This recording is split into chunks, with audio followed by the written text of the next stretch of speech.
lugar, bueno, bienvenidos y bienvenidas. Muchas gracias por la participación. Disculpadme porque mi desconocimiento del euskera me hace hacer la charla en castellano.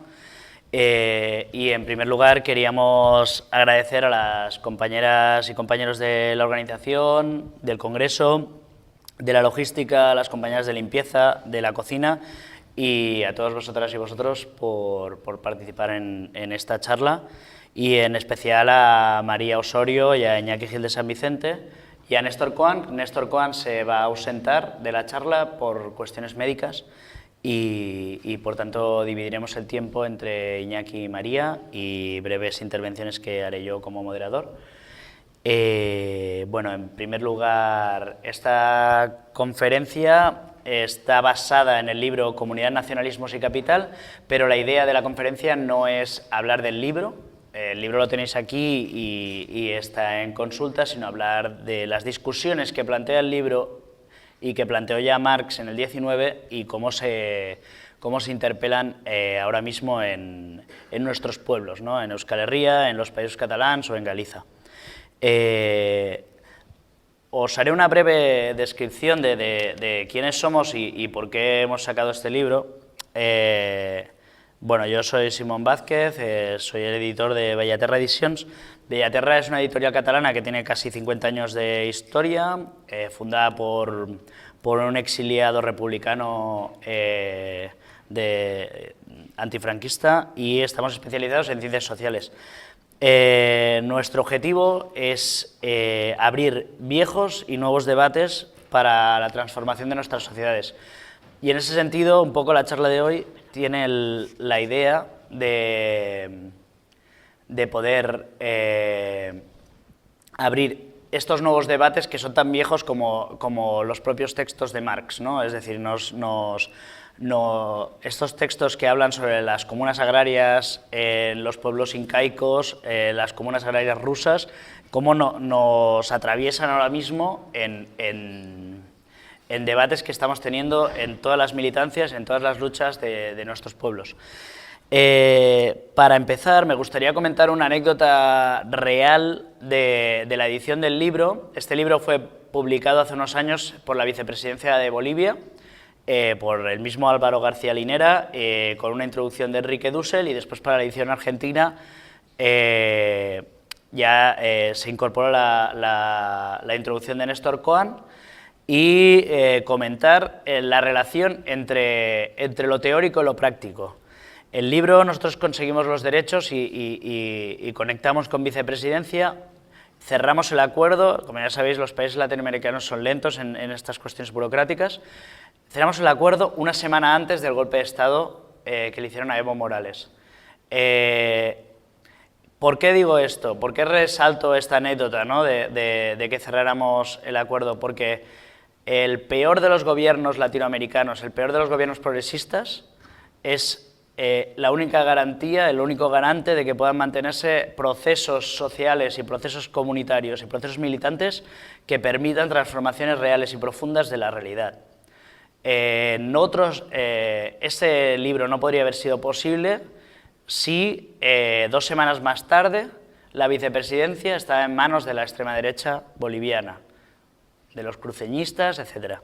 Entonces, el sentido de la importancia, ¿no?, de mantener también nuestro apoyo crítico y también nuestras críticas a los procesos, pero entender que estos procesos no son posibles sin... O sea, que ciertas cosas, ciertos debates teóricos no son posibles sin el trabajo también de este tipo de instituciones, ¿no?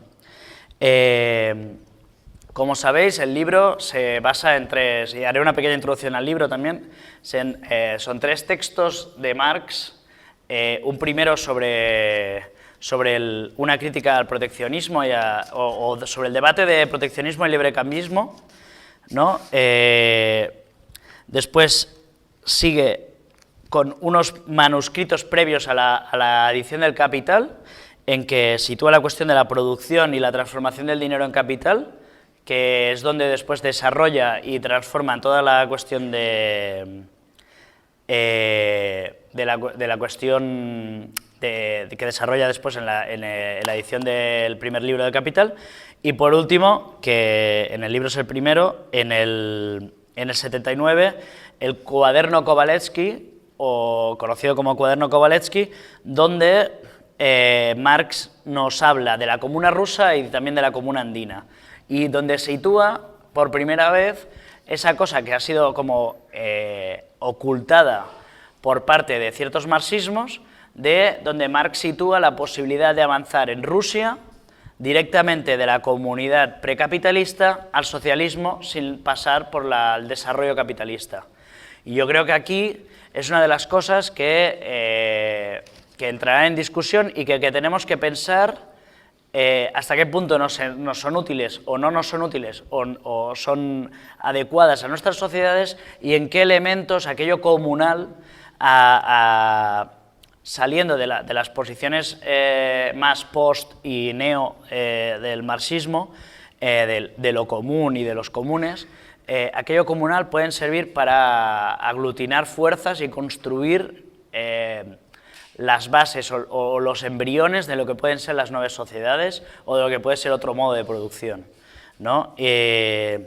Yo os recomiendo, por supuesto, que leáis el libro, y también recomiendo, porque viene acompañado tanto de la introducción de Cohen, que es excelente porque hace un repaso no solo por estos debates, sino cómo nos interactúan hoy mismo, y también nos acompañan en el libro Álvaro García Linera sobre su teorización sobre la forma valor comunitaria, y también el filósofo mexicano Enrique Dussel, que ha hecho grandes aportaciones a lo que sería el marxismo latinoamericano, y creo que en este sentido aporta valor a los estudios que tenemos que hacer, y como el propio Cohen dice en la introducción, el libro no es un libro consignista, es un libro teórico, pero sí que tiene una base política, como todo lo que hacía Marx, porque la teoría de Marx no era un economista o un sociólogo, esto Iñaki siempre lo explica muy bien,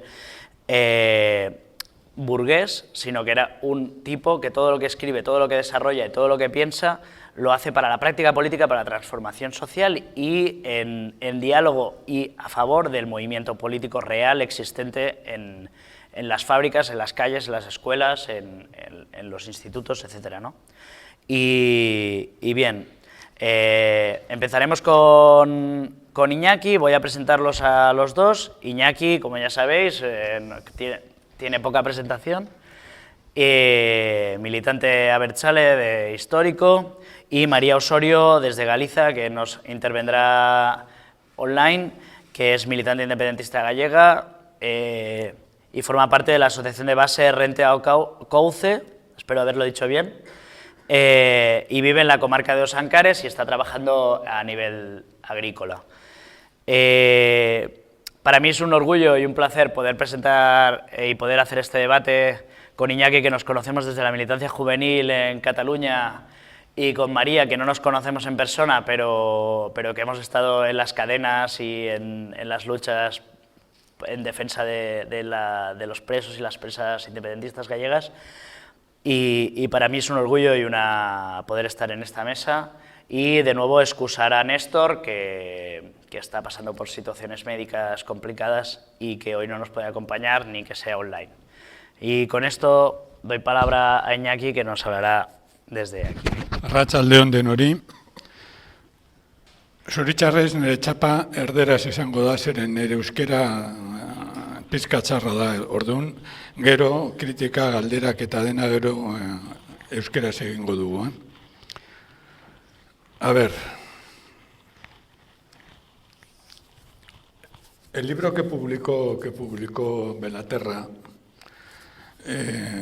tiene tres valores. Tiene muchos, pero voy a sintetizar en tres que desgraciadamente no puedo desarrollar, ¿no? Porque lo importante ahora en estos momentos es lo que está sucediendo en el presente y cómo ese libro nos ilumina, ¿no? Nos ilumina un poquito este presente, ¿no? Tiene tres valores. Uno, sacar textos que estaban desconocidos. Eso es importante porque en la historia del socialismo, y no solo del marxismo, en la historia del socialismo hay una enorme cantidad de bibliografía de teorías, de textos, de artículos que están desconocidos. Se calcula hace unos años, hace pocos años, 12 años, 10 años, se calculaba que aproximadamente la mitad de las obras de Marx y Engels estaban sin publicar. Ahora se han publicado casi todas, pero solamente en alemán y con unos precios prácticamente prohibitivos, ¿no? Y no solamente eso en el marxismo, sino todo lo que ha sido la literatura socialista utópica, anarquistas, todos los anarquismos, socialismo, comunismo utópico, todos los marxismos, se habrá publicado, ¿cuánto? El 10, el 15%, el 20%, hay muy poco publicado. Y este libro, por tanto, va poco a poco sacando, ¿no? Y eso es muy importante. Eso es muy importante porque el método burgués de pensamiento tiende, en plan defensivo, tiende a desacreditar todo aquello que no está sobre un papel y que no está avalado por el poder. Entonces, cuando su industria de la producción intelectual no publica libros, parece que aquellos que defienden las ideas que no están en esos libros que ellos publican, o no tienen razón, o no existen, o están desquiciados, ¿no? Este es el primer punto, ¿no? El segundo punto es que saca a colación una cosa que ya desde hacía bastante tiempo se estaba debatiendo en la izquierda europea y mucho antes se había debatido en la izquierda, digo más que europea, eurocéntrica, y mucho antes se había debatido en la izquierda de nuestra América, sobre todo desde Mariátegui, que había chocado frontalmente con la Tercera Internacional a partir de los años 24-25 y con la Segunda Internacional a partir de los años 97, 98, 99 del siglo pasado, ¿no? Y este libro ahí incide tremendamente en todo ese debate, que es el debate del eurocentrismo, de la linealidad, de los saltos en la historia, de otras perspectivas revolucionarias, de los sujetos revolucionarios, etcétera, ¿no? Ayer mismo, leyendo un libro para otro debate que hay presente, que no es de aquí, otro debate sobre la influencia del esclavismo moderno en todo el proceso revolucionario en nuestra América y en los Estados Unidos, esta era una cuestión que se resaltaba, ¿no? La ignorancia eurocéntrica del proceso del esclavismo y las repercusiones del proceso del esclavismo, de los dos esclavismos, por ejemplo, en la oleada de lucha de clases que hay ahora en los Estados Unidos, ¿no? Una oleada que pasa desapercibida, que está sistemáticamente silenciada, ¿no? Y el tercer punto es un punto, tal vez el más importante, que coincide, que viene directamente a los debates de hoy mismo, ¿no? Y en eso me voy a centrar, ¿no? Este tercer punto concatena con una cuestión que ya en la izquierda abertzale en los años 80 ya se planteó. En la izquierda abertzale en los años 80 hubo un debate interno sobre precisamente todo lo que empezaba a ser la reconsideración de el modo de producción o el derecho pirenaico, que recientemente se ha retomado, ¿no? Y que encuadra perfectamente con una de las partes que toca Marx en los textos estos, ¿no? Y que recientemente ha vuelto a coger fuerza porque el derecho pirenaico contacta con toda la perspectiva dialéctica de la historia compleja, de la historia con diversas tendencias no lineal, de los modos de producción basados de una forma en la supervivencia de la propiedad colectiva de la tierra, en la supervivencia de la propiedad colectiva en la cultura, etcétera, etcétera. Todo esto está muy, muy desarrollado ya en textos que se pueden llamar como textos como el marxismo alternativo, ¿no? Bien, dicho eso rápidamente, hay un problema que cuando hablamos de lo común, de lo comunitario, de la comuna, de los bienes comunes, de los bienes raíces, como se les llamaba anteriormente, etcétera, tendemos a equivocarnos y a meternos en un debate nominalista sobre los nombres. Si uno no utiliza el nombre, eso no existe, ¿no? Vamos a dejar ese debate de lado porque sería alargarnos inútilmente y vamos a tocar un problema que es el de la propiedad colectiva, ¿no? El de la propiedad común. El concepto de propiedad, que aquí está realmente la cuestión. La mayoría de las teorías sobre los bienes comunes, lo común, en ese genérico que engloba todo, olvidan dos cuestiones. Olvidan la cuestión de la propiedad y la cuestión del poder. La cuestión de la propiedad bien precapitalista, o la cuestión de la propiedad burguesa, y la cuestión del poder precapitalista o de los poderes precapitalistas en la cuestión del poder en el capitalismo, ¿no? ¿Todo por qué? Porque hacen un genérico de ese concepto y por tanto el resto se difumina, ¿no? Y este es el punto, uno de los puntos críticos, ¿no? Un ejemplo. Bueno, esto, lo que voy a intentar explicar ahora, está expuesto en ponencia, que hoy mismo ha salido colgada en la red y que los organizadores ya tienen, lo mismo que el análisis que se hizo del libro editado por Belarterra. También se le hizo una presentación en Internet para el Estado español y para las naciones oprimidas en el Estado español. Bien. En el año 2015, dos miembros del colectivo reformista de la órbita de Ahora Podemos, de la mística de Ahora Podemos, Ahora Madrid se titulaba, cuando juraron los cargos o prometieron los cargos en el Ayuntamiento de Madrid, lo hicieron con la máxima de omnia sunt communia, todo es común, todo es de todos, ¿no? La ponencia que yo presentaba a este debate se titula Dena de nona da, todo es de todos, y la traducción en castellano exactamente lo mismo, ¿no? El sentido de propiedad es el punto crítico y junto con el sentido de propiedad el sentido de poder es el punto crítico de este debate, ¿no? ¿Cómo es posible que dos miembros de la mística podemita de Ahora Madrid, que hemos visto en que ha concluido ahora todo aquel movimiento en Madrid, en el Estado español, etcétera, apoyando a la devolución de niños marroquíes de Ceuta y Melilla a Marruecos, apoyando a Marruecos en la masacre contra los saharauis y 100.000 casos más, ¿no? ¿Cómo es posible que dos personas renombradas de aquella organización tergiversaran de tal forma la consigna de todos y la pusieran como lo que ellos iban a hacer en el Ayuntamiento de Madrid, ¿no? ¿Por qué? Porque hay una lucha descarada por desactivar y quitar el contenido de lucha de propiedades y de lucha de poderes inherentes y de lucha de propiedades inherentes a la cuestión de todo lo común, de la comunidad de bienes, etcétera, ¿no?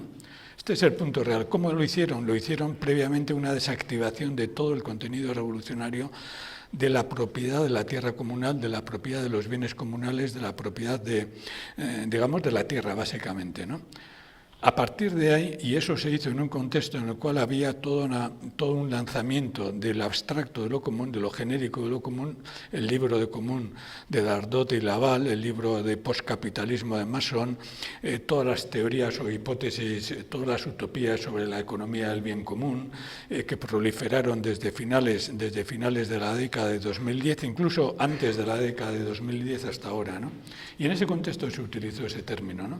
Luego ese término ya empezó a romperse. ¿Por qué? Porque la realidad era tan fragante en el plano económico-político y de poder político y de poder militar, era tan fragante que lo común se fue cuarteando, la abstracción se fue cuarteando y fue apareciendo la realidad concreta, ¿no? La realidad de la lucha de clases entre conceptos antagónicos dentro de lo común o conceptos antagónicos dentro de la propiedad y dentro del poder, ¿no? ¿De dónde venía la definición omnia sunt communia? Entonces, venía de un movimiento anterior, un movimiento muy anterior, que Münzer, que era uno de los teólogos del anabatismo radical, le dio el nombre, ¿no? a comienzos del siglo XVI, ¿no?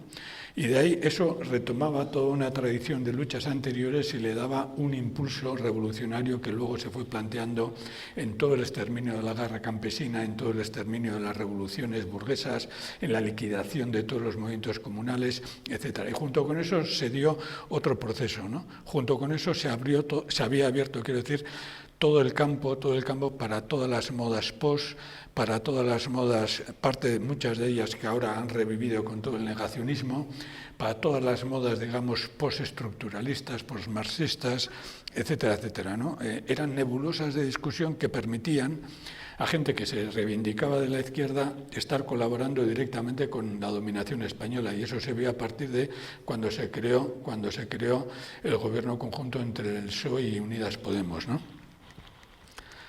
Como he dicho, existen tres corrientes dentro de esta nebulosa, ¿no? Existe la corriente revolucionaria que engarza precisamente con todos los movimientos campesinos, engarza con los movimientos esclavos, engarza con los primeros socialismos utópicos, con el anarquismo utópico, con el comunismo utópico que lo existe, engarza con todos los movimientos campesinos desde el siglo XVI, por poner una fecha, toda la sublevación de Pugachov en Rusia, etcétera, incluso con todos los movimientos de finales del siglo XVIII en nuestra América, desde Tupac Amaru, etcétera, etcétera, engarza todo eso con precisamente el gran estallido a partir de la mitad del siglo XIX, cuando se demuestra, y en la ponencia sale un análisis, demuestra que las políticas de potenciación de la caridad, de las reformas puntuales, de las reformas transicionales, del aumento, digamos, de dedicar dinero público a cooperativas, a ayuda comunal a los vagabundos,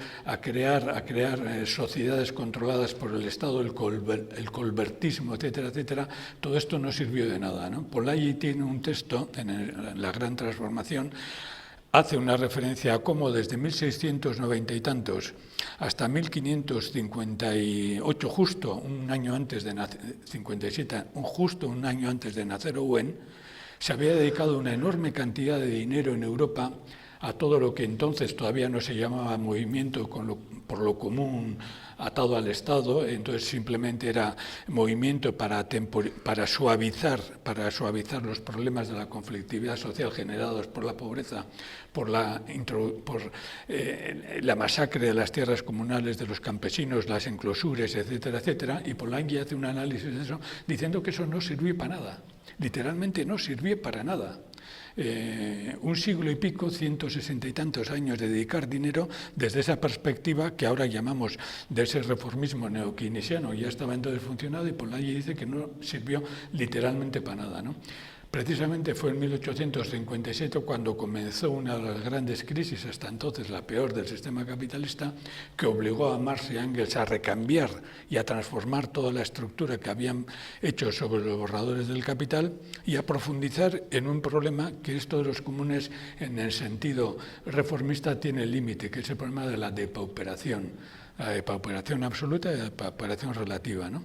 Y ahí viene, si nosotros analizamos los comunes desde esta ruptura, la política de la recuperación de la propiedad colectiva, propiedad común, propiedad comunal o propiedad comunista, si analizamos el problema de la depauperación desde este sentido, vemos que una vez más chocamos con el problema del poder y con el problema de la propiedad. ¿Quién tiene el presupuesto general del Estado? ¿Quién controla el capital financiero? ¿Quién controla la gran banca? ¿Quién controla la Banca Central Europea? ¿Quién dice cuáles son los niveles de déficit público que tienen que tener los estados? ¿Cuáles son los niveles de dedicar al bienestar social, etcétera? Todo esto que ahora mismo está en debate, esto es un debate que viene desde hacía tiempo, ¿no? Entonces, desde la perspectiva, digamos, revolucionaria de los bienes comunales, incluso en el presente, desde la perspectiva, aquí chocamos, como estoy insistiendo, en el problema de la propiedad del capital y en el problema de la propiedad de las fuerzas represivas y del Estado, el problema de los presupuestos generales del Estado, etcétera, etcétera, ¿no? Desde el problema de lo común en el plano del reformismo, ellos chocan con un problema de la idealidad. La voluntad del hombre, la voluntad de la mujer, del hombre genérico, la voluntad de la caridad, la voluntad de la moral, etcétera, etcétera, ¿no? Hay funcionando en estos momentos tres grandes textos, hay más, pero hay tres grandes escuelas, ¿no? La escuela de la economía del bien común, que la podéis encontrar clicando en la red, inmediatamente os saldrán textos. La Escuela de la Economía del Bien Común en el año 2015, 2016, 2017 fue alabada por la Unión Europea. Hubo congresos internacionales de Escuela de Economía del Bien Común en Zaragoza y especialistas con premios Nobel, premios Nobel dados por la burguesía internacional para desarrollar toda la teoría de la Escuela del Bien Común, de la economía del bien común, ¿no? Luego está el texto famosísimo de Común, de Laval y del otro compañero, y luego está el texto de Mason de postcapitalismo, que tan famoso se ha hecho, ¿no? Son, digamos, las tres grandes Biblias, ¿no? Y lo que une a estas tres grandes Biblias, en último caso, son tres cuestiones. Uno, no tocar el problema de la propiedad, no tocar el problema del poder, y luego basarse mucho en la abstracción de los derechos morales, de que hay que controlar el egoísmo de la burguesía. Laval y Charcot, no me acuerdo el otro nombre, y Mason insisten mucho en que hay que controlar los abusos morales y prácticos de la burguesía, retrocedemos, por tanto, al siglo XVII, al siglo XVIII, etcétera, ¿no? Esas son las grandes corrientes en los debates actuales, la corriente de la izquierda y la corriente de la derecha. Y de por medio, hay una corriente intermedia que fluctúa de un lado a otro según sean los contextos, las circunstancias y según sean las modas intelectuales, ¿no? Y aquí es amplísimo. Y en esa corriente intelectual también hay, sobre todo está una parte del cooperativismo que funciona desde el centro del reformista hasta el centro derecha, ¿no? Aquí en Euskal Herria hemos tenido siempre el debate sobre MCC, la cooperativa Arrasate Mondragón, y hemos tenido todos los debates pues prácticamente desde el año 60 y tantos dentro de la historia de la izquierda abertzale, y cuando no existía como tal dentro de los documentos de ETA. Ahí hay documentos de las ETAs históricas que hubo en ETA como fenómeno social y fenómeno histórico. Hay documentos de un análisis crítico de la cooperativa de Arrasate muy interesantes y muy actuales, ¿no? Hoy sabemos lo que es la cooperativa Arrasate, lo que es la función de la Caja Laboral Popular, etcétera, etcétera, ¿no? Y ese sector intermedio es el que en estos momentos, por poner un caso, está siendo activado por los estados para impulsar prácticas del bien común en abstracto, prácticas del cooperativismo, prácticas de las ONGs, prácticas de lo que se llaman movimientos sociales alternativos, etcétera, etcétera, precisamente para suavizar las contradicciones, para evitar que haya estallidos sociales, para que no haya una toma de conciencia radical y para integrar en el sistema establecido, integrar todo el malestar que se está generando, ¿no? Bien, esas son las tres corrientes, ¿no? Como me quedan ya 10 minutos, voy a ir avanzando, ¿no? Hay un momento, como he dicho antes, hay un momento en el cual, a mediados del siglo XIX, estalla todo el conflicto entre esas dos grandes corrientes con la intermedia en la mitad, ¿no? Y es aquí cuando se empieza a producir esa raíz de la crisis de 1857, cuando la izquierda revolucionaria en Europa en ese momento empieza a oscilar rápidamente hacia una aceptación de una visión mucho más profunda, de todo lo que es la propiedad común, ¿no? De todo lo que es la propiedad común,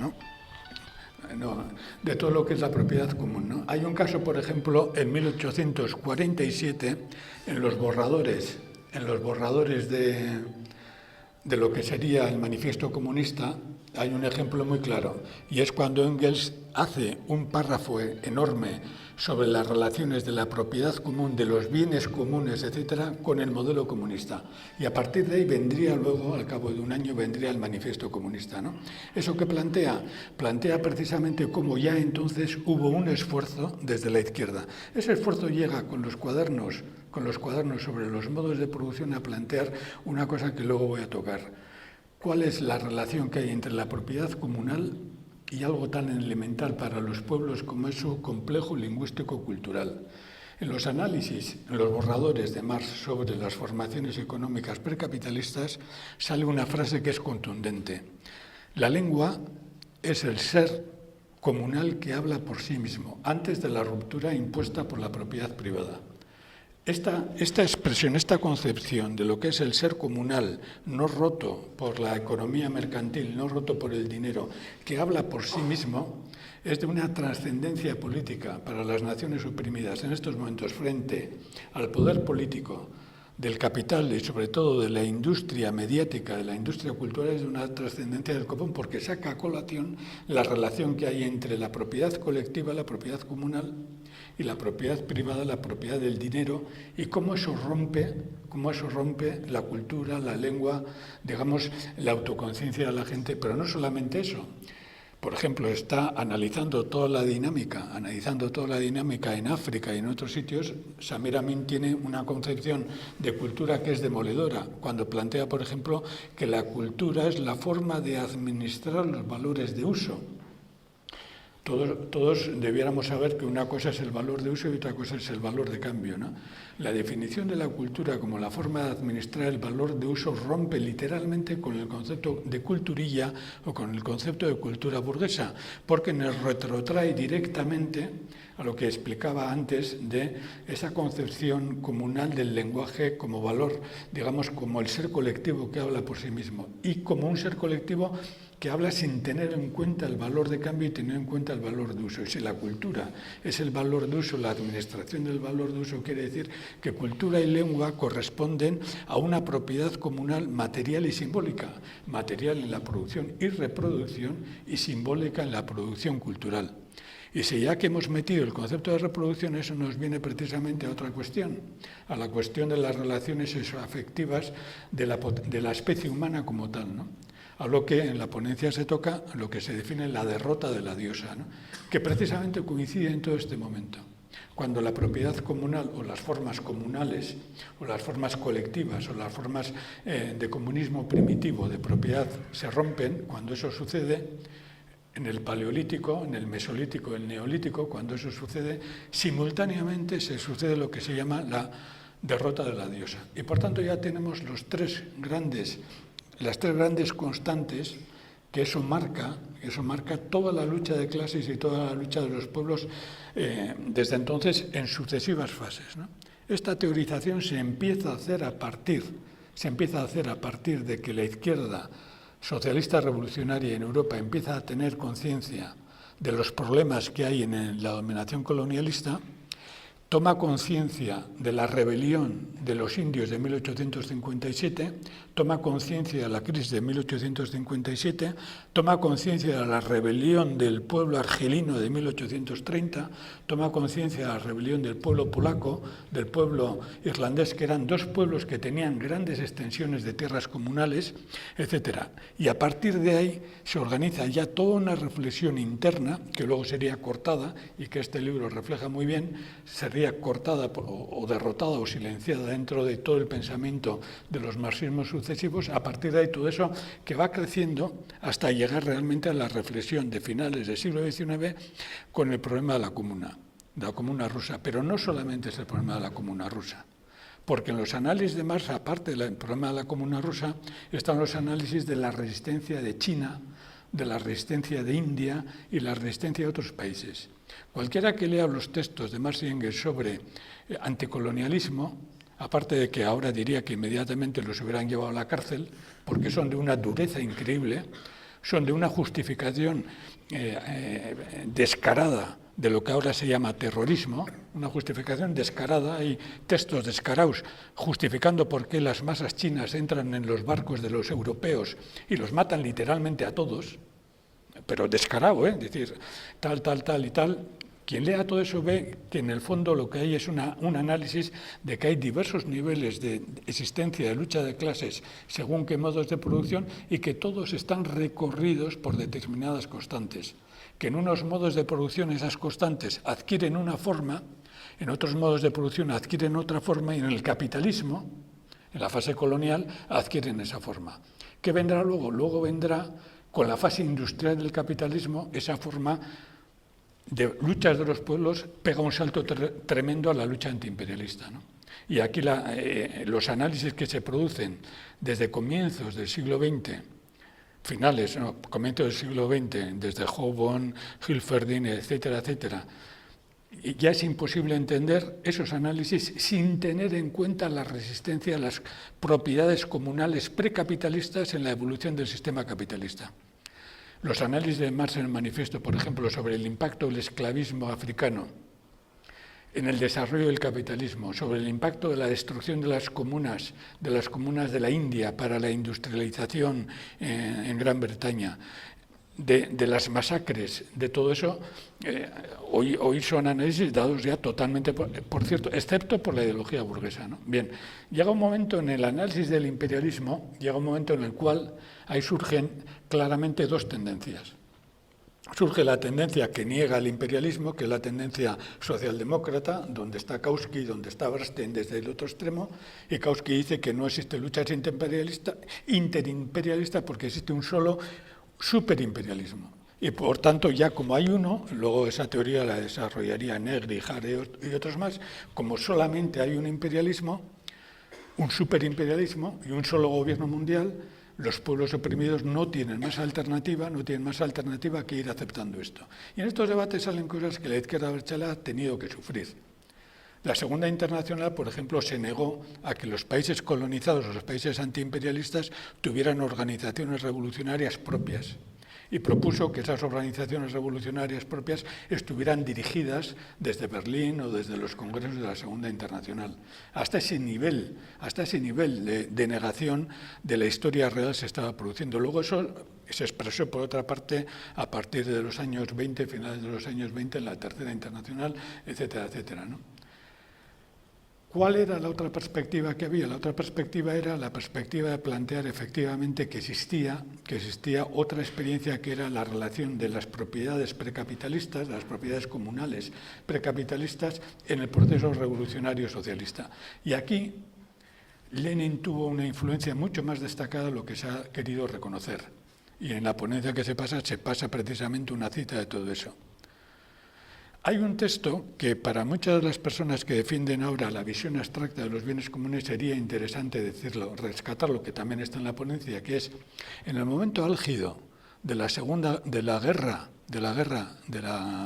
contrarrevolución blanca contra la Unión Soviética en 1919, el Ejército Rojo estaba intentando recuperar el Volga y el Ural, y era un lugar geoestratégico, ¿no? Entonces, para explicar al Ejército Rojo, que estaba en inferioridad de condiciones, lo que estaba en juego en ese momento, el jefe del Ejército Rojo tiene una frase impresionante.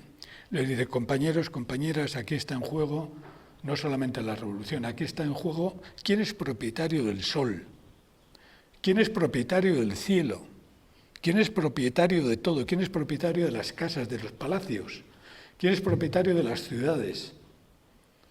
1919. Y eso venía precisamente que lo que estaba ahí en lucha era o bien retroceder a la explotación imperialista bajo la dominación zarista recuperada, o bien avanzar a que el pueblo soviético, las naciones dentro de la Unión Soviética de entonces, de 1919, fueran propietarias del sol y del cielo.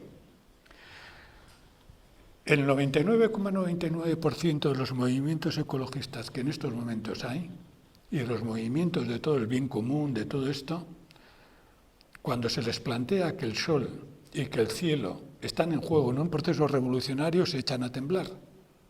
Pero no solamente lo había planteado en ese momento Trotsky, que fue el que hizo esta declaración, no solamente él, sino que ya en el tercer tomo del manifiesto del Capital, al final, en el tercer tomo, sale una definición absoluta, inaceptable para todo este movimiento reformista, y dice que la Tierra no es de las generaciones actuales. La Tierra del planeta no es de las generaciones vivas. La Tierra es de las generaciones futuras, que las generaciones actuales tenemos que coger como usufructuarios, mejorarla y mejorada a las generaciones futuras, porque la Tierra no es de nadie, es de la humanidad genérica en su conjunto. Esta visión, que ya estaba en 1867, que fue retomada posteriormente por todo este movimiento, sistemáticamente no solamente es negada por la Segunda Internacional, no solamente es totalmente y con esto voy acabando, cortocircuitada por la Tercera Internacional a partir de los años 20, sino que en estos momentos pone los pelos de punta literalmente a todo el movimiento ecologista, a toda la estrategia de capitalismo verde, de ecocapitalismo, a todos los movimientos, digamos, del bien común, etc. ¿Por qué? Porque plantea directamente la cuestión. El bien común último, el referente, el que mide el resto, es la Tierra. Y la Tierra no es nuestra, así de claro. La Tierra no es nuestra, es de las generaciones futuras. Y nosotros estamos luchando por el sol, estamos luchando por el aire. Hay un texto que presento en el documento, que trata sobre una ciudad, el concepto de ciudad en la economía del bien común. Pues este concepto de ciudad en la economía del bien común, que en estos momentos se plantea como el sumum del pensamiento reformista radical, cuando ya en 1919 se planteaba que se está luchando por las ciudades, por los propietarios de los palacios. ¿Quiénes van a ser los propietarios de los palacios? ¿Quiénes van a ser? ¿La nobleza, los terratenientes, los financieros o va a ser el pueblo? Se estaba luchando por todo eso, se olvida que ya en 1845, en un texto sobre la situación de la clase obrera en Inglaterra, hay un capítulo entero de Engels, 1845, analizando cómo son las ciudades, la destrucción de las ciudades, las enfermedades, la relación de la contaminación del aire, la relación del hambre, la relación del agua podrida, la relación de las ratas con la mortandad infantil, 1845. Ho Chi Minh, que también se recomienda un texto de cómo hay que tratar a toda esta gente, Ho Chi Minh sobre esto hizo dos cuestiones básicas. Sobre la relación de propiedad para la salud y la relación de propiedad para los bienes comunes para un pueblo que tenía extensas propiedades comunales como era el pueblo vietnamita. Cogió a los empresarios que acaparaban el arroz para hacer licor de arroz y les dijo, no, vais a hacer muy poco licor de arroz porque vamos a dedicar ese arroz a alimentar al pueblo. El derecho proletario, el derecho comunal, contra el derecho burgués a emborracharse. Y no solamente hizo esto, cogió a los empresarios, a los grandes terratenientes, a los que todavía existían dentro de Vietnam, porque la mayoría se habían escapado, y les dijo, las mejores habitaciones de vuestras mansiones van a quedar expropiadas por el pueblo para que, como son los sitios aireados, son los sitios con luz, son los sitios mejores, ahí vamos a crear escuelas para alfabetizar al pueblo. Y vosotros os vais a quedar con el resto de la casa y suerte que os quedéis con el resto de la casa. El derecho a utilizar lo común, porque eso viene de la tierra común, de esa concepción de que la tierra es propiedad de la especie humana, no de las generaciones actuales, ese derecho lleva inmediatamente en una sociedad como 1948 en Vietnam a expropiar y expropiar a los expropiadores. Pero eso no es nuevo. Hay una carta de 1918 que se reproduce íntegramente en la ponencia, donde Lenin manda a la República de los Consejos de Baviera, manda un montón de preguntas. ¿Habéis socializado las casas de la burguesía? ¿Habéis socializado la ropa de la burguesía? ¿Habéis socializado los bancos? ¿Habéis socializado todo esto? ¿Habéis abierto los almacenes privados de la burguesía para repartir la comida, etcétera? Es tremendo. Todas las cosas que se pueden hacer para recuperar lo común en general, ¿no? Eso es lo que está ahí en juego realmente, ¿no? El choque de las dos. Bien, entonces, al final de la ponencia, una vez seguido todo este hilo, planteo 5 cuestiones que las voy a telegrafiar, 5 cuestiones que para mí son de una importancia clave para la emancipación desde la perspectiva de una nación trabajadora oprimida como es Euskal Herria, ¿no? La primera es actualizar el sentido de la lengua de la cultura como el ser comunal que habla por sí mismo. Eso es básico frente, como he dicho, a todo el arma de guerra cultural en estos momentos, ¿no?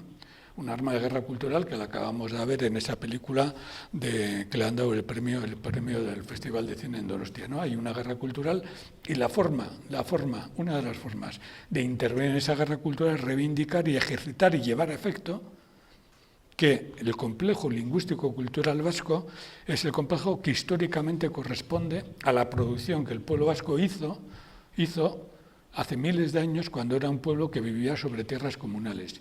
Y si hiciéramos un seguimiento de la historia de la lucha en defensa y recuperación del euskera, de nuestra tradición cultural, de nuestra agricultura, etcétera, etcétera, veríamos que cuando el euskera y la agricultura y todo lo demás se ha recuperado ha sido cuando ha habido una alta conflictividad económica, política y violenta en Euskal Herria. Y eso podemos poner los ejemplos. Y eso, dentro de este primer ejemplo, entra lo otro.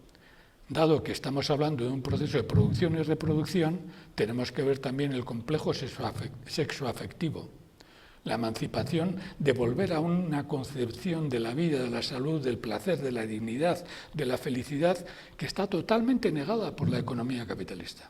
Esa es la primera consideración. La segunda consideración es defensiva, ¿no? Algunos textos hablan del derecho de los seres iguales, en lenguas que no son europeas, ¿no? El derecho de los seres iguales son el derecho que había a la rebelión, ¿no? El derecho que había a la rebelión, admitido incluso por el preámbulo de la Declaración Universal de los Derechos Humanos de 1948. En el preámbulo se admite el derecho a la rebelión, el derecho inalienable a la rebelión contra la injusticia cuando no hay otros mecanismos, ¿no? Y hay un derecho defensivo en este sentido que es precisamente recuperar ese derecho que tenían los pueblos antiguos a la rebelión, que en los fueros vascos se explicaba el derecho de se cumple pero no se obedece, el pase foral, ¿no? La tercera reivindicación es ya ofensiva, ¿no? La tercera reivindicación ya es no ofensiva en el sentido de insulto, ofensiva en el sentido de pasar al ataque, ¿no? Y que es la máxima comunista, que no es en el sentido marxista, la máxima comunista desde siempre, del comunismo que algunos autores dicen que ya está en la Biblia y eso en el texto se expone detenidamente, etcétera, de expropiar a los expropiadores. Este es un criterio básico. Ahora está pasando lo de la luz, lo de la energía eléctrica, está pasando lo del gas, está pasando lo del gasoil, está pasando lo del petróleo, está pasando lo de la COVID, está pasando absolutamente todo de todo. La reivindicación de expropiar a las transnacionales, de expropiar a la Big Pharma, por ejemplo, durante todo el problema de la COVID, desde el año 2020 hasta aquí, solamente ha sido planteada por una reducida minoría de izquierda consecuente. Todo lo demás han sido lloros a las grandes empresas para que nos den más vacunas, etcétera, etcétera. Sin embargo, el concepto histórico, que está mucho antes del siglo XIX, de expropiar a los expropiadores, solamente aparece muy puntualmente, y eso es una cosa que hoy día a día tiene que estar planteándose, día a día. Por ejemplo, aquí tenemos un problema clave, expropiar a los expropiadores. ¿Qué está pasando con todos los cuarteles de las fuerzas de ocupación? Ni uno es devuelto al pueblo, ni uno es devuelto al pueblo, ni uno. Aparte que no se van, etcétera, etcétera, pero ni uno es devuelto al pueblo. El cuarto punto es, y tiene mucho que ver con todo este debate, es cuál va a ser el sentido, no solamente de la lucha revolucionaria, sino de un proceso revolucionario, que yo pienso que un proceso revolucionario es actual, es presente. Sería entrar en un debate sobre dialéctica que no tenemos tiempo, ¿no? Nos encaminamos hacia una revolución democrático-burguesa radical, una reforma radical de la Constitución, finalizar con la crisis del régimen del 79, llegar a unos acuerdos con el PSOE y con eso dentro de Europa y con Unidas Podemos para evitar que venga el fascismo, etcétera, etcétera. O, por contra, que eso lo hagan los reformistas, por contra nosotros nos tenemos que dedicar a potenciar toda la economía de lo común, toda la política de los bienes comunales, toda la recuperación del sol, toda la recuperación de la tierra, toda la recuperación del cielo. ¿Alguien se acuerda de la lucha contra Lemois? Pues eso era luchar a favor de la recuperación del sol y del cielo. Eso se ha hecho en este país y se está haciendo, ¿no? Entonces, ¿cuál es el sentido de nuestra militancia en estos momentos? ¿Luchar por una reforma radical, entre comillas, o luchar por un reforzamiento de la revolución socialista? Y la quinta alternativa, la quinta constante, que es una constante utópica desde el punto de vista de Bloch, de la utopía concreta, la utopía roja, la utopía realizable, etcétera, etcétera, es que ni el capitalismo, con su propiedad burguesa, ni la propiedad privada desde que empezó a desarrollarse al final del Mesolítico y comienzo del Neolítico es eterna. Ninguno de los dos son eternos y que por tanto dependen de la lucha de clases. La lucha de clases como expresión totalizante del conjunto de luchas entre el trabajo que defiende, la fuerza de trabajo explotada que defiende la expropiación de los expropiadores o los propietarios de las fuerzas productivas que defienden su propiedad burguesa, ¿no?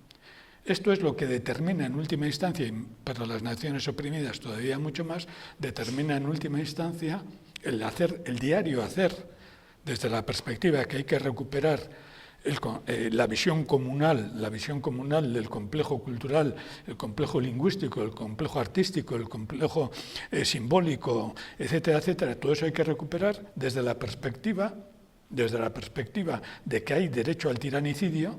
Esto está debatido en la Edad Media, está debatido, no estoy diciendo nada nuevo, desde la perspectiva de que ese derecho defensivo se tiene que plasmar en el derecho positivo de expropiar a los expropiadores, de la perspectiva de que es imposible resolver nada de esto con una reforma radical, que solamente una revolución socialista puede hacerlo, y de la perspectiva que eso tiene que ser un debate, una lucha diaria, porque el capitalismo no es eterno. Si tenéis paciencia, podéis leer los dos textos, están colgados en internet, el comentario del libro y luego el comentario de la charla de hoy y de otra que va a haber el día 23 en Gasteiz sobre precisamente lo mismo, ¿no? ¿Por qué hay toda esta proliferación desde la izquierda revolucionaria del debate sobre lo común, lo comunal, la propiedad comunista en general, de la tierra, del cielo y del sol? Porque precisamente el capitalismo está llegando en estos momentos, está ya dentro de la peor crisis que ha existido nunca. Y es en los momentos de crisis cuando el problema de la propiedad y el problema del poder aparecen como los que resuelven esa crisis, de un lado o de otro, desde la derecha o desde la izquierda. Yo y algunos y algunas nos posicionamos claramente por la izquierda, luego en el debate veremos.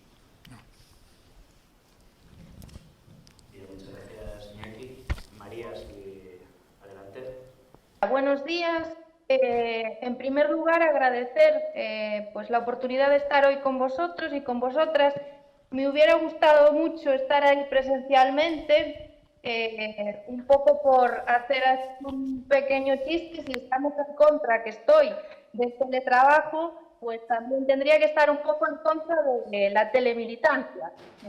Lo que pasa es que por razones laborales pues no he podido estar, entonces pues nos va a servir esta manera para aproximaros un poco una visión desde Galicia de todo esto que estamos hablando, y felicitaros por el congreso. Creo que es muy interesante, sobre todo en estos momentos que estamos viviendo. Es necesario airear las cabezas, es necesario debatir, es necesario aire fresco y hacerlo a fondo, con múltiples visiones, porque es así como se llega muchas veces a soluciones innovadoras que creo que son más necesarias que nunca. Entonces el Congreso pues, os estará ofreciendo la oportunidad de hacerlo en común y creo que es muy interesante. Después también me gusta felicitar a Bellaterra Ediciones por la edición del libro. Como comentaba Simón al principio, es importante que los libros nos inspiren, nos emocionen y sirvan para después aplicar eso a la realidad. Yo creo que este libro lo consigue. A mí por lo menos me ha llegado, me ha tocado con los temas que a mí me interesan y creo que es importante que consigamos pues eso, resumir esas ideas fuerzas del marxismo, resumir esas ideas fuerzas de los autores que nos son no solo familiares, sino que nos son referentes y que nos trazan nuestros esquemas mentales, para luego poder aplicarlos a la realidad, que es donde nos tenemos que bregar contra el capital, ¿no? Que, como ha señalado ahora Iñaki en su intervención, en su coda final, pues está llegando hasta lo último, hasta las últimas consecuencias, un poco contra todo, contra la vida y contra todos los recursos naturales, ¿no? A mí me parece que esto que estamos diciendo, ¿no? Vamos a sacar conclusiones de estos textos más periféricos del marxismo, es marxismo puramente, ¿no? Es decir, marxismo es aplicar esos textos a la realidad y conseguir extraer de esa realidad, tal como hace Marx también en estos textos más periféricos, digamos, extraer de esa realidad qué es lo que hay en esa realidad de comunismo, qué es lo que hay que nos aporte para trazar líneas de fuga del capital, ¿no? Para mí eso es marxismo en mayúsculas, y creo que nos ayuda a abrir horizontes de lucha, ¿no? Hablando un poquito de la realidad gallega, que me gustaría trazaros así un poco una idea. Yo creo que hay visiones y una cierta incomprensión del mundo rural al que me siento, no solo por nacimiento, sino ya por militancia, estrechamente ligada y estrechamente comprometida. Creo que hay por parte de las organizaciones políticas del soberanismo gallego una cierta incomprensión cara a este mundo rural, que se ha visto siempre como cerrado, Y también esa visión así cerrada creo que se ha hecho extensible a la visión que tienen de nosotros otros pueblos, ¿no? Ya no digamos los españoles, que obviamente utilizan pues toda esta imagen tergiversadora sobre Galiza pues para descalificarnos y para profundizar en esa visión colonial y negadora de nuestro ser, ¿no? Yo creo que tenemos una especie de colonialismo interno en Galiza, digamos que la política ha sido siempre o ha girado siempre en torno posiblemente a lo que en Galiza se llama la AP9, que es un eje vertebrador demográfico que va de A Coruña, pasa por Santiago y va a Vigo,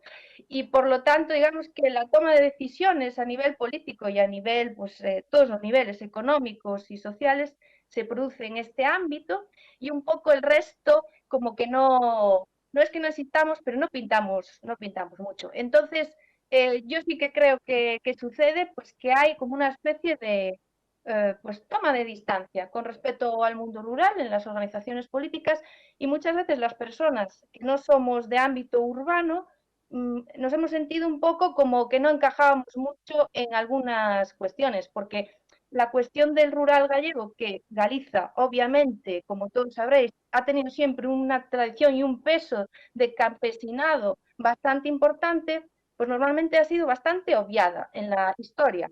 Y como esta realidad posiblemente no encaje con los esquemas clásicos que hemos tenido siempre, ¿no? Porque ¿qué es esto de campesinado? ¿Por qué tienen una manera de comportarse tan diferente? ¿Por qué no se acercan más a las organizaciones políticas? No sabemos cómo clasificarlo, ¿no? Entonces, pues lo que nos resulta un poco más ajeno o que no podemos entender, no lo integramos, ¿no? Yo tengo una anécdota personal que creo que resume un poco esto que os quiero expresar. Es que me acuerdo que en el 2006, 2007 más o menos, se me pidió pues cerrar un acto juvenil con bueno, con unas breves palabras. Y bueno, pues yo me acuerdo que hice un discurso donde trataba bastante el tema agrario gallego, bueno, pues porque como os digo, me toca a nivel personal mucho, y bueno, hice como un repaso de los servicios sociales que se nos habían quitado, recortado, que tan ahora mismo en boga está, que está el rural gallego en un proceso de lucha contra todos estos recortes. Pues hablaba de la única inversión pública que habíamos tenido en mi pueblo en décadas, que había sido una fuente pública que hasta tampoco funciona bien. Bueno, pues yo me acuerdo que había gentes que después opinaron sobre aquel discurso, y me había llegado, ¿no?, a modo de cotilleo. Para que os hagáis una idea, en el soberanismo gallego pues obviamente hay muchas corrientes y eso es excepcional, obviamente, y habían comentado pues que aquel discurso mío había parecido una tractorada, ¿no? Una tractorada, supongo que por cercanía con Francia también, os daréis una idea. Una tractorada es una herramienta de lucha del campesinado en Galiza bastante habitual y que se ha utilizado muchas veces. Bueno, pues digamos, este comentario personal es para que os hagáis un poco una idea de que hay una parte en el soberanismo gallego que hace referencia, pues eso, a la composición social y económica de Galiza, que nunca ha sido, yo creo, que leída correctamente, o que se ha obviado porque no encaja con, pues eso, con las tradiciones teóricas más oficiales, más ortodoxas pues de la izquierda, ¿no? ¿Cómo podemos aplicar estos textos que nos ofrece Bellaterra, así más periféricos de Marx, o este Marx ya del cambio de paradigma, ¿no?, al presente, y sobre todo también cómo lo puedo yo aplicar un poco a mi realidad, ¿no?, a la realidad de una militante de base gallega? Bueno, yo creo que Marx lo que hace en su quehacer intelectual, ¿no?, es desentrañar, ¿no?, diferentes desarrollos históricos, y ahí es donde encuentra tendencias, como decía antes, para trazar líneas de fuga del capitalismo. Y yo creo que es lo que tenemos que intentar hacer, ¿no? Es la tarea de la militancia. Y esto es lo que tenemos que hacer también en Galicia, evidentemente. Yo creo que para realizar este trabajo podemos apoyarnos en tres cosas, ¿no?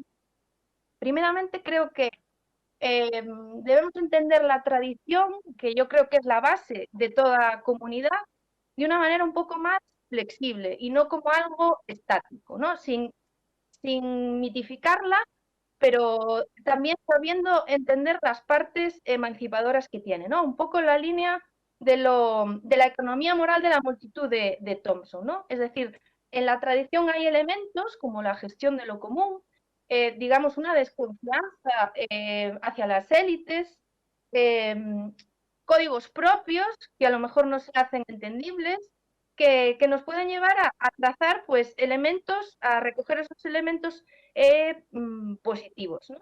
Por un lado. Creo después que en la historia de Galicia hay elementos, como ya os he comentado antes, que siempre se han entendido como retardatarios en el sentido de que no nos facilitan llegar a una revolución social, como puede ser una industrialización flaca, ¿no? Sabéis que Galicia pues, ha llegado a la industrialización más tarde que otras zonas del Estado y lo ha hecho de una manera lenta. Una ausencia, digamos, de una metrópolis, de una ciudad grande, ¿no? Por ejemplo, es otro de los trazos. La pervivencia todavía hoy de espacios comunales. En Galicia todavía existen montes en mano común y funcionan. Una desconfianza también hacia las élites, la típica desconfianza que yo creo que está recogida, pues eso, en el imaginario español contra el gallego, contra las gallegas, ¿no? Esa imagen del gallego y la gallega como una persona desconfiada, como una persona atrasada, ¿no? Pues esa desconfianza hacia las élites y en general hacia el Estado liberal. Todas estas cosas que han sido siempre entendidas como algo retardatario, algo atrasado, algo que no nos lleva a, pues eso, a una práctica emancipadora, en cierta manera es autoodio, en el sentido de que no reconocemos en nuestro pueblo, digamos, actitudes válidas para lograr emanciparse, pero creo que tenemos que empezar a darle la vuelta y estos elementos pueden darnos y pueden ofrecernos, digamos, elementos para esa revolución que pretendemos y que tanta falta nos hace. Y después me gustaría centrarme un poco en la cuestión de la comunidad, ¿no? Que hemos hablado aquí, que ha hablado Iñaki, y creo que es lo central y lo más importante que hoy tenemos que analizar conjuntamente las izquierdas emancipadoras, ¿no? Yo creo que toda organización comunitaria en el pasado y en el presente así debe ser, ¿no?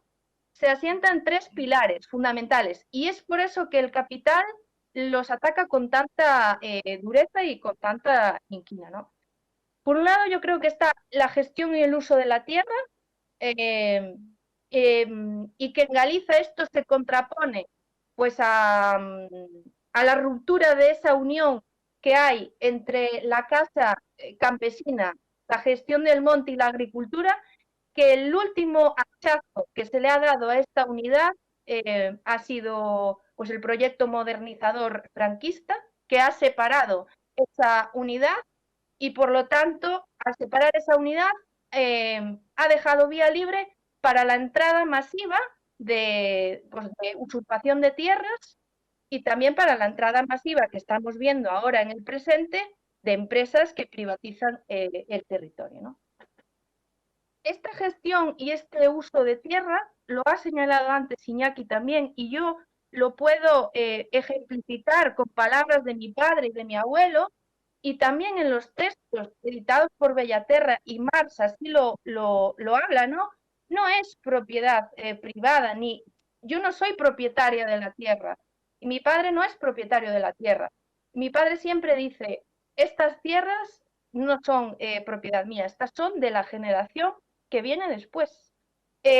la casa tradicional gallega no hace un uso privado de esas tierras. Evidentemente, la entrada de capital pues ha cambiado mucho las cabezas y es lo que estamos tratando aquí, ¿no? Cómo el capital nos rompe ese imaginario también popular a ese nivel. Pero digamos que la propiedad aquí no ha sido considerada como propiedad privada, ¿no? Es decir, es más bien una manera usufructuaria de entender las cosas, ¿no? Es decir, nosotros estamos guardando esas tierras para las generaciones que vienen después y tenemos que hacerlo en las mejores condiciones posibles, ¿no? Después creo que otro pilar fundamental de las comunidades es un aprovechamiento energético de pequeña escala. Es decir, es importante producir tu propia energía y es importante ser, ahora mismo lo estamos viendo de manera clara, que no sabemos si vamos a ser capaces de pagar las facturas de luz que vayan a venir y no sabemos si vamos a ser capaces de encender siempre el interruptor de la luz. Es posible que un día lleguemos a encender la luz y no hay luz. Y, y el problema es que no hemos perdido todos los resortes o todas las capacidades de producir nosotros nuestra propia energía. Y esto es preocupante, es una cuestión preocupante, ¿no? Ahora mismo estamos viendo que aquí en Galicia estamos enfrentando, me imagino que en Euskal Herria también, porque creo que es un problema de toda la cornisa cantábrica, estamos enfrentando una ofensiva brutal de expropiación de tierras y de exposición directamente por parte de empresas que se dedican pues eso, a hacer parques eólicos, ¿no? Y entonces es un poco contraponer esos dos modelos, ¿no? De aprovechamiento energético de pequeña escala versus cómo se comporta el capital a este nivel, que es hacer macroproyectos a base de usurpar territorio común y territorio, pues eso, de las comunidades agrícolas y de las comunidades de monte, que desgraciadamente a nivel legal así se comportan pues los lacayos del capital y los gestores políticos de toda esta barbaridad, desgraciadamente, creo que a partir del año 2018-2019 han sacado una ley, porque ellos les ponen, pues eso, puentes de plata para que hagan lo que quieran, ¿no? Les montan su andamiaje legal para que arrasen con todo, pues les han facilitado incluso la expropiación de los montes en mano común, que era algo inexpropiable, como obviamente debe ser, pues han conseguido ir facilitando a nivel legal todas estas cosas para entrar a arrasar, ¿no? Entonces, hoy por hoy se puede expropiar un monte en bien común, estamos inmersos en proyectos de este tipo que os hablo, de energía eólica, donde los montes en mano común acaban siendo privatizados, usurpados por parte de empresas para acumular dinero, obviamente, ¿no? Dinero a base de una producción eólica que no hace falta, que no nos hace falta, ¿no? Y luego, si entramos en el debate, pues a este nivel os puedo comentar cuánto excedente podemos llegar a tener a nivel energético en Galicia o en mi comarca y cuánto dinero están pues eso, acumulando gracias al robo y a la acumulación de tierras, ¿no? Y después hay un tercer pilar que es pues un poco un código moral basado en una transmisión intergeneracional, que yo creo que está un poco rota. En Galicia ya por deformación de la pirámide demográfica, es decir, tenemos, por ejemplo, en mi pueblo, en mi ayuntamiento, yo creo que el 30-40% de las personas son mayores de 65 años. Ya, bueno, esta consideración con todos los problemas a nivel, pues, de hacer cosas, no sé cómo decirlo, de ambiente que puede traer, ¿no? Pero lo que os quiero comentar es que esa transmisión intergeneracional es muy importante y el capitalismo la rompe. Es decir, yo necesito que mis mayores me cuenten cómo hacían las cosas, necesito estar viendo cómo mi abuelo hacía esto, otro, cómo se manejaba con determinadas cosas a nivel agrario o lo que sea, ¿no? Es importante y es una buena base para que esas comunidades se sigan reproduciendo y consigamos romper esta tendencia de relaciones líquidas y sin sentido que el capital nos quiere imponer, ¿no? Porque parece que todos tenemos que ser independientes, todos no depender de nadie, estar siempre bien, y no. La comunidad es interdependiente. Todos sus miembros tienen una función dentro de esa comunidad, son necesarios, y es eso precisamente lo que garante su sobrevivencia, ¿no? Y un poco así, estos tres pilares de la comunidad. Yo creo que en este momento es importante destacar una última cosa antes de las conclusiones, es destacar cómo se está reproduciendo ahora mismo pues, el capital, cómo está funcionando. Yo creo que es fundamental el tema de la desposesión de tierras y el robo, es el robo directamente, es un latrocinio, ¿no? Para luego acumular dinero, ¿no? Y también como antes nos comentó Iñaki, que es en procesos de crisis precisamente donde se ve este conflicto realmente, y es un conflicto que además viene acompañado, yo creo que históricamente, de violencia contra aquellas clases sociales o aquellas personas, digamos, que quedan fuera, o aquellos colectivos más vulnerables, ¿no? Pues siempre se ha apuntado por parte de teóricos, pensadores marxistas, estoy pensando en Silvia Federici, pues contra las mujeres especialmente, ¿no? Y yo creo que estamos hoy en este punto claramente. El capital está entrando otra vez en bucle, y está intentando salvar un poco los muebles a base de otra vez hacer pues eso, desposesión, y aquí lo vemos muy claramente, cómo están entrando empresas a por las tierras para acumular y para seguir reproduciendo, ¿no? Bueno, todo este contexto nos coloca a las personas militantes y que nos oponemos a todo esto, pues nos coloca varias preguntas en la cabeza, ¿no? ¿Cómo podemos poner contrapuntos a todo esto, ¿no? Ya un poco a modo de conclusión.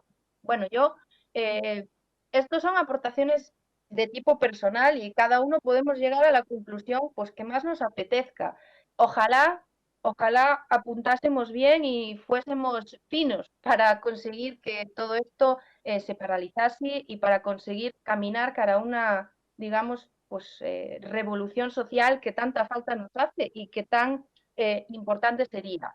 Yo creo que primero sería importante reterritorializarnos y relocalizarnos. Es decir, yo creo que tenemos que empezar a pensar en proyectos que están estrechamente ligados al territorio, ya no solo a nivel laboral o personal, ¿no?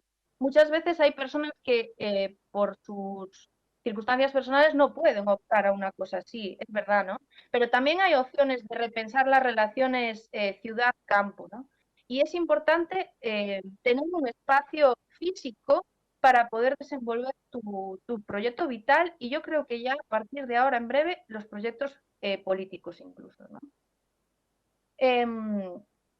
El segundo punto que me parece importante es recuperar saberes, ¿no? Un poco en la línea también de la ruptura esta intergeneracional que nos plantea el capital. Yo creo que estamos un poco desposeídos también a nivel eh, intelectual, a nivel técnico, de saberes que nos van a hacer, que van a ser necesarios. Es decir, a mí me gustaría, por ejemplo, en mi casa hay un molino, una turbina en la parte baja así de una finca que hay, que producía luz, que producía luz. Es decir, en los momentos en que no había de unión fenosa, pues yo tengo aún la imagen de pequeña de verle a mi abuela y a mi padre a veces, en los momentos en que se iba, darle a una manivela y subía la luz de abajo. Eso se terminó, es decir, ya no funciona, pero es que yo tampoco hoy sabría ponerle a funcionar otra vez. Entonces yo creo que necesitamos recuperar esos saberes para enfrentar pues, lo que pueda venir, que no sabemos a ciencia cierta lo que es, pero desde luego pintar muy bien no pinta, ¿no? Entonces es importante recuperar saberes que nos garanticen, pues eso, mayor autogestión, Y luego, así un poco por finalizar, yo creo que habría que acortar distancias políticas entre lo rural y lo urbano. Es decir, ¿cómo repensamos estas relaciones? Estamos un poco divorciados, yo creo. Un poco, en la línea que os comentaba antes, estamos un poco divorciados y yo creo que un poco ignorados la gente que estamos en el rural. Por lo menos es una realidad que pasa aquí en Galicia, ¿no? Ya no es que no es que estemos sin servicios públicos, que también, es que nuestra voz se escucha menos. Los problemas que nos pasan no, no son de voz pública para la gente, no se sabe lo que pasa, ¿no? Entonces yo creo que hay que reconstruir un poco puentes, ¿no? No se me ocurre tampoco mucho la manera. Hay por ahí algunos trabajos de algunas personas que ideológicamente no les considero próximos, pero que están hablando también de esto, ¿no? De hay que rehacer estas relaciones y hay que intentar, ¿no? Ese diálogo. Y un poco por mi parte es así lo que quería comentaros. Si os parece, entramos a lo mejor en debate, no sé cómo lo tenéis estructurado y perfecto. Muchas gracias. ¿Alguna otra intervención?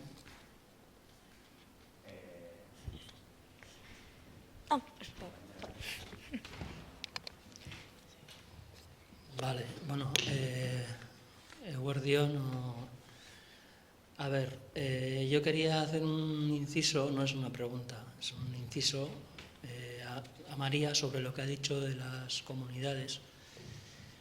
Que claro, resulta que nosotros, en nuestro estado pirenaico que antes ha comentado Iñaki, claro, nosotros nos basamos en un derecho pirenaico que es el derecho de la autocracia. Vale. ¿Le podéis llamar a María sí. otra vez? ¿Por el teléfono? Dejo el teléfono. Es que no sé. Ha colgado la llamada. Pero...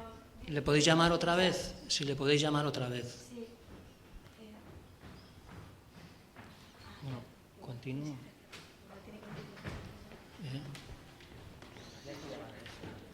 No, es mi móvil. Una mujer Vale. tiene que venir una mujer a resolverlo. Vale. Ya. Hola María, ¿nos oyes ahora? Vale, perfecto. Sí, ¿a mí me oyes a mí? ¿Oyes al compañero? Hola. ¿Me oyes? No, no oyes. Lleva el No. teléfono.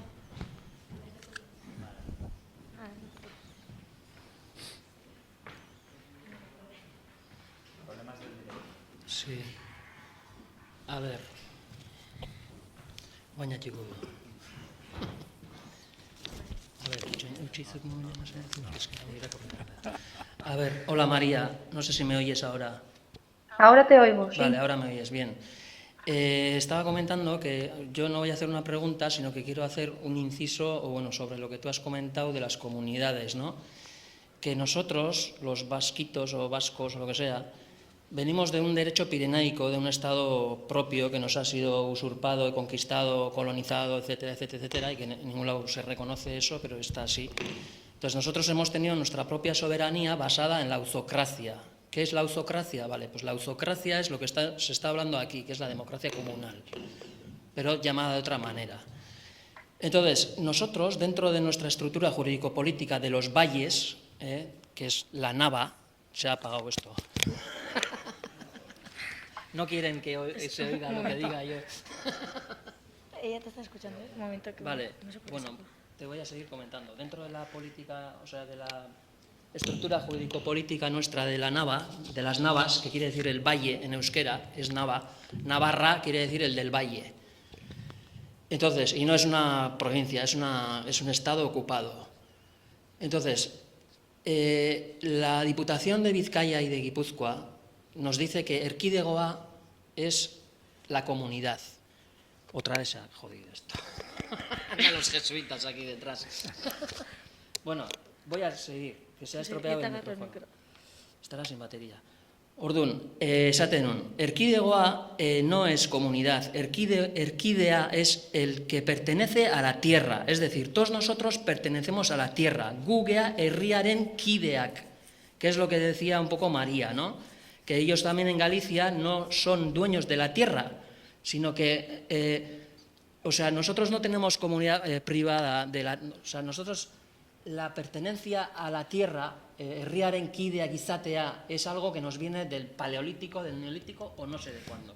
Pero es una pertenencia que nosotros pertenecemos a la tierra, no la tierra nos pertenece a nosotros, que es lo que ahora pues desde el derecho privado romano o no sé de cuándo, pero esto. Entonces, para decir comunidad, nosotros tenemos porque esto es un tema, semántico, ¿no?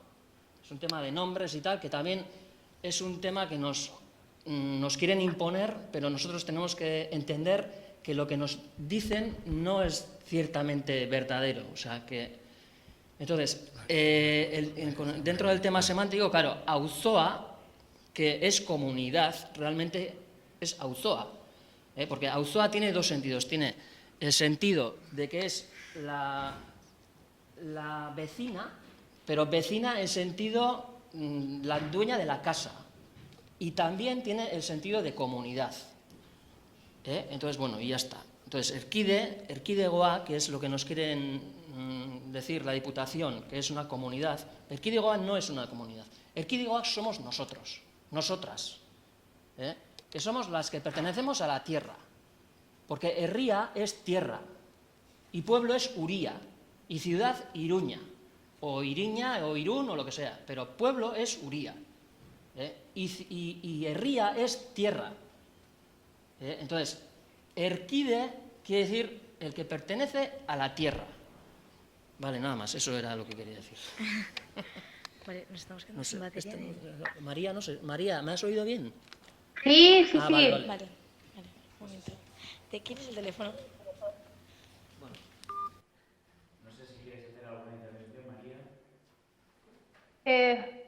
Nada, simplemente un poco que esa misma realidad que el compañero nos está comentando de vuestro país, de Euskal Herria, la hay aquí también en Galicia, evidentemente.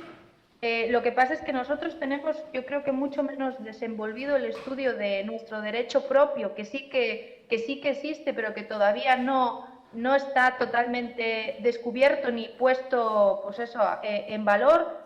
Y nosotros tenemos yo creo que dos entidades que tienen legitimidad, no sé si, no voy a decir jurídica, pero digamos que se reconoce que son emanadas de esa comunidad tipo más rural, que es el Concello Aberto, que se llama, y también las estructuras de montes comunales que todavía hoy siguen funcionando aquí en Galicia, ¿no? Y el Concello Abierto ha tenido, pues yo creo que hasta hace poco, incluso hay algunas parroquias, que es la entidad que reivindicamos nosotros también desde el soberanismo como realmente emanadora de poder frente al municipio que nos viene pues, del Estado liberal español, pues esa entidad pues, tenía un funcionamiento claro y era el pedáneo se llamaba, que todavía sigue existiendo en algunos lugares,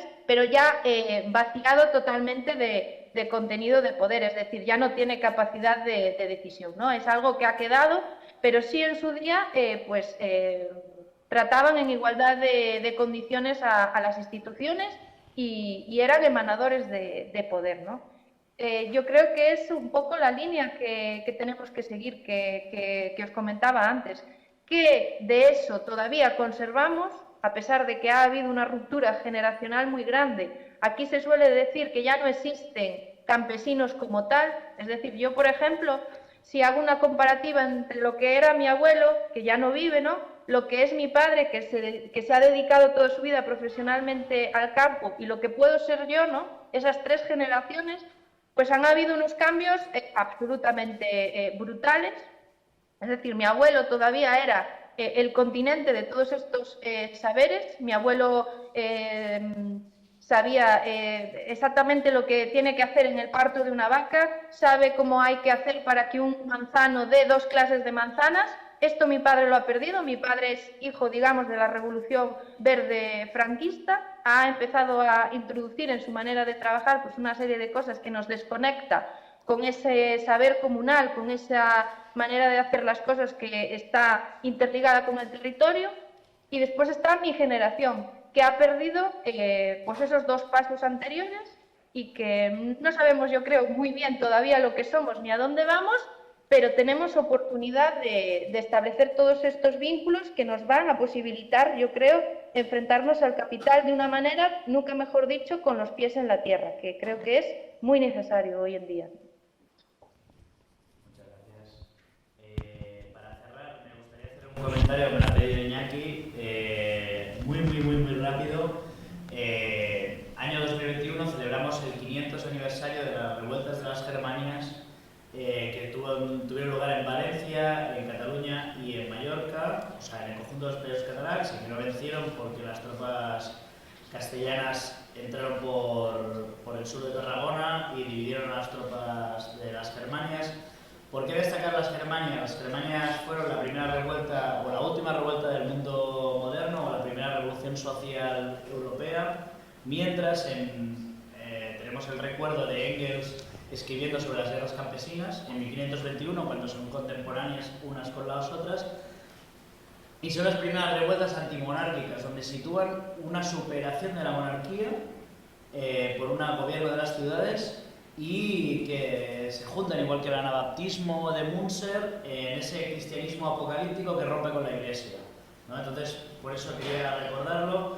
Su lema fuera Pacci Deum, que era como solo estamos, o sea, hay Dios y nosotros, ¿no? O sea, le pagamos solo a Dios, ¿no? En el sentido de que es una revolución que ya rompía solo con el pago. Y después el concepto de Visca la Terra en Cataluña. La Terra tiene la concepción tierra, territorio, la concepción popular, pero además dentro de la institucionalidad catalana, la Terra era el parlamento del tercer estado, del estado de la burguesía y del campesinado, ¿no? Y en ese sentido también, cuando se dice Visca la Terra, no solo era un concepto territorial, sino era un concepto de viva el Parlamento o viva el poder popular o lo más parecido al poder popular.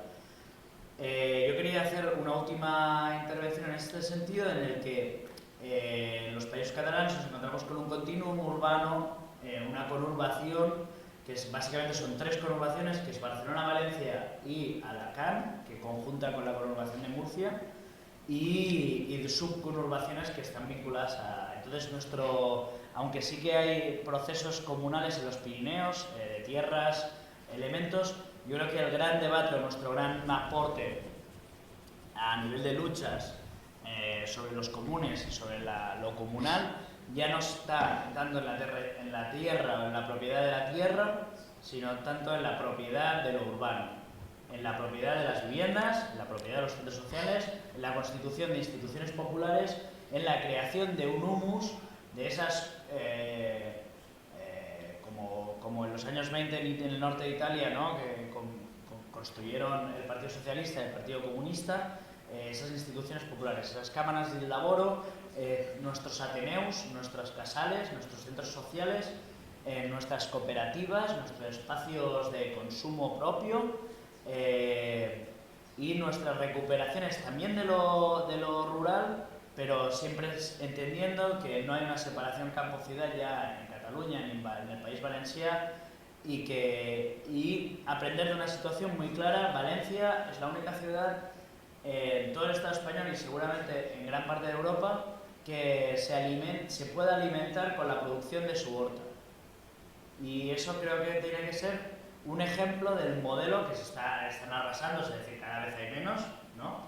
Pero un modelo de lo que te vendría es recuperar.